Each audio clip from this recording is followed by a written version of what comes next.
lii lu ko waral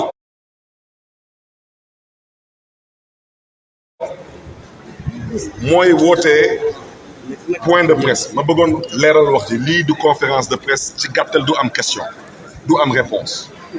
point de presse bi nag mooy ñëw waxtaan ak askanu Dakar parce que lu jot a xew tey loolu daanaka dafa dépassé yebel ak maa tey kenn xamatul lan la dëkk bi daal ci gàttal dafa am benn waay bu fi nekk ñu koy woowee Macky Sall moom lu mu namm mooy 3e mandat ñun lu ñu namm mooy lu ñu yoon may ci ay sañ-sañ ba mën a jëlee lu fi nekk moom nag nee na moom lu ko neex lay def parce que moom mooy yoon foofu nag la naxee boppam moom ci boppam ci élection locale yii bañ ko duma ko ba xamatul fan lay jaar mu taxaw ne que moom ala kuliyal sax loolu moom nekkul métti ci moom parce que moom musul gagné Dakar moom moo ko wax ñëpp dégg ko gémmiñam suñu nopp wante ba tey waxul askanu Dakar lan la def ba gagné soi-disant élection député yi fi amoon ci 2017 mooy bu mu fokkatee juróom-ñaari siège député yi te loolu bu mu koy def mu ngi koy def ci ñetti waxtu ci guddi daal di jiital lii di ordre de mission bii yoon nag mu xam ne ni ordre de mission du jàll mu xam ne ni que effectivement parrainage bi dina jafe lool pour mën a invalider liste Yewwi Askan Wi ndax parrainage parce que luñ ko dóor fii ci élection locale yi lu ci des pour mu mat 100 000 voix wax dëgg yàlla bëritul te luñ ko dóor ci biir Dakar munul daw ba dafi ko kon nag lu mu def mooy nee na comme dafa sës nee na day jaay doole ak lan ak yabel wax ji mooy lan mooy coalition Yewwi Askan Wi dafa am benn mandataire bi mi ngi tudd Deke Fall ci boppam nee na liste bu ñu fësal nee na moom déposé wul liste boobu nee na moom lu mu déposé ak lu waa direction générale des élections génnee bokkut ñoom nag ñoo jël suñu liste ñu falsifier suñu liste daal di dindi ay yenn tur yi def du leen neex parce que amoon na luñ ci namoon wante loolu yëpp amul benn problème parce que ñoom bu ñu ko defee ba ñu gis ñaawteef ba ñu def dañuy dem gestu lii di code électoral mooy loi bi nag lu mu wax ci article 179 ci gàttal nee na suñu déposé lépp ba lépp jeex nee na 76 jours balaa jouru élection yi mooy daanaka dimanche dernier nee na à partir de 76 jours yooyu mooy dimanche dernier yoon may na direction générale des élections juróomi fan donc daanaka ci gàttal tey ñu ngi mercredi donc dese na leen encore yeneen ñaari fan pour ñoom ñu mën a bind suñu mandataire wax suñu mandataire que dafa am ci liste bi ay éléments wala ay nit yu mën a invalider liste bi kon am nañ ko ba àjjuma wante ñun ba ñu gisee ñaawteef ba ñu def ñu ne ñun duñ leen may ba àjjuma lu ñu yoon may ci sañ-sañ te ñëpp gis nañ ko démb ñëpp dégg nañ ko démb suñu rak suñu doomu ndey suñu xarit monsieur le maire Pape Madiop Diop ci coobareem boppam taxaw na nee na moom day désister loolu yoon moo ko may am na droit ne man bëgguma bokk ñëpp ko gis ñëpp ko dégg waaw maintenant ñun ñu xam lan la gars yi nam ma ci ñaawteef bu ñu def ci suñu liste ñu woo ñaari nit ne leen gars yi lii la gars yi nam ma ci ñun te ñun ñu ngi leen di waajal tumma ci dëkk bi ba dëkk bi am cohabitation donc ñu ngi sàkku ci yéen comme ñoom dañu daal di falsifier suñu liste lu ñu déposé woon nañu dellu siwaat ci loolu yéen ngeen bind seen liste seen lettre de désistement ñu remplacer leen te yoon nee na suñu toogoon ba àjjuma DGE notifié suñu mandataire wax ko lii seen liste lii mooy manquement bi wala lii mooy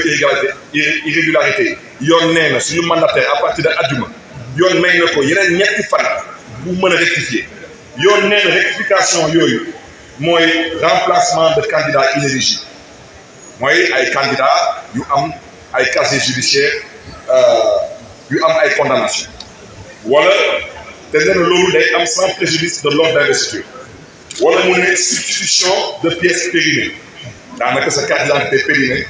à partir de àjjuma joxaat nañ la ñetti fan pour nga changer nit ñooñu parce que seen pièce d'identité dafa périmée wala ñu ne mu ay dossiers yu comporté ay erreurs matérielles ñoom ci lu ñu jalgati ak ñaawte bu ñu def loolu la ñuy considérer erreur matérielle mooy daanaka dañu bëgg a gëmloo askan wi ni que ñun ñii respecté wuñu parité mais dama ne loolu sax su amoon yoon lu mu wax article 179 leer na tey nag ba ñu demee direction générale des élections ñu ne dañuy dem a rectifier bi ñoom ñu ne duñ ci ànd ñu daal di woo ñaari huissier de justice dañu nekk ay agents assermentés ñooñu seen liggéey mooy lan mooy fépp biir Sénégal am nañ droit ñëw taxaw pour def constat pour ëllëg suñu demee tribunal ñoom ñu ñëw constater taxaw ci kanamu juge bi ne ko ñun bés bi ci bërëb bi ci waxtu bi lii lañu gis gars yi dem foofu ñu ne leen duñ fa dugg loolu moo indi coow bi ci buntu direction générale des élections policiers yi nag ci dëkk bi lañu bokk di liggéey seen liggéey amaana peut-être taxawaay bu ñu fa amoon peut-être am nañu ci gis seen bopp policiers yi ay doomu ndey lañu ñu ngi leen di jëggalu wante Macky Sall moom lañuy wax dama ne moom bu mu demee ba jéem a xool lan lay def ba seeyal mairie de Dakar amu ci ndam mu dem ba xool lan lay def ba tabb maire de Dakar par décret présidentiel amu ci ndam mu jël maire de Dakar tëj ko ci kaso bi jaay ko doole fokkati mairie de Dakar ci loxoom 2017 yéen ñëpp gis ngeen ni mu def ak juróom-ñaari siège député yi ak ordre de mission yi bii yoon nag mu taxaw moom xam na mu may gis mu may seetaan mu may dégg xam na bu baax a baax cohabitation réelle moom xam na ko waaw xam na ko mu ne comme début bi nga tëddee naa leen jaay doole boobu ba nga bëgg a jaay nag du jàll mu dem ba ci biir nag naa leen jaay maa tey kay faj dama ne président Macky Sall suma baat ci kaw Dakar problème bu Dakar tuddul Abdoulaye Diouf Sarr du moom ak ñun problème bu Dakar tuddul Amadou Ba du moom ak ñun problème bu Dakar tuddul Aliou Ndoye du moom ak ñun problème bu Dakar mooy Macky Sall te dañ ko fasciné liggéey comme moom nee na Dakar jàmm du fi am moom tamit na xam ne jàmm tamit du ko am parce que lii kenn du ko nangu moo tax may sàkk ci askanu Dakar nañu taxaw tem may sàkk ci ndawu Dakar nañu taxaw tem duñ ko nangu tey duñ ko nangu ëllëg moom nag moo xam lan la ko mbir bi jàll comme moom nee na ala kulli àll Yewwi Askan département de Dakar naruñu bokk moom na xam lan la ko mbir bi jàll ñun tamit xam nañ lan la ñu mbir bi jàll kon nag ñu ngi bigalaat suñu kàddu ñu ngi ñaax askanu Dakar nañu taxaw na ndaw yi askan yi na ndaw yi Dakar yi tamit taxaw te tamit moom président Macky Sall tamit ñu ngi jéem a xool naka lay jalgati listu Yewwi Askan bi ci département de Mbacké département de Dakar soo leen tegee ensemble daanaka ci gàttal mët na presque 15 députés ci ñaari département moom nag fu mu nekk tey nii département yu am benn candidat wala département yu am ñaari candidat moom loolu moom tam ci bëtam moom problème am mooy département yu am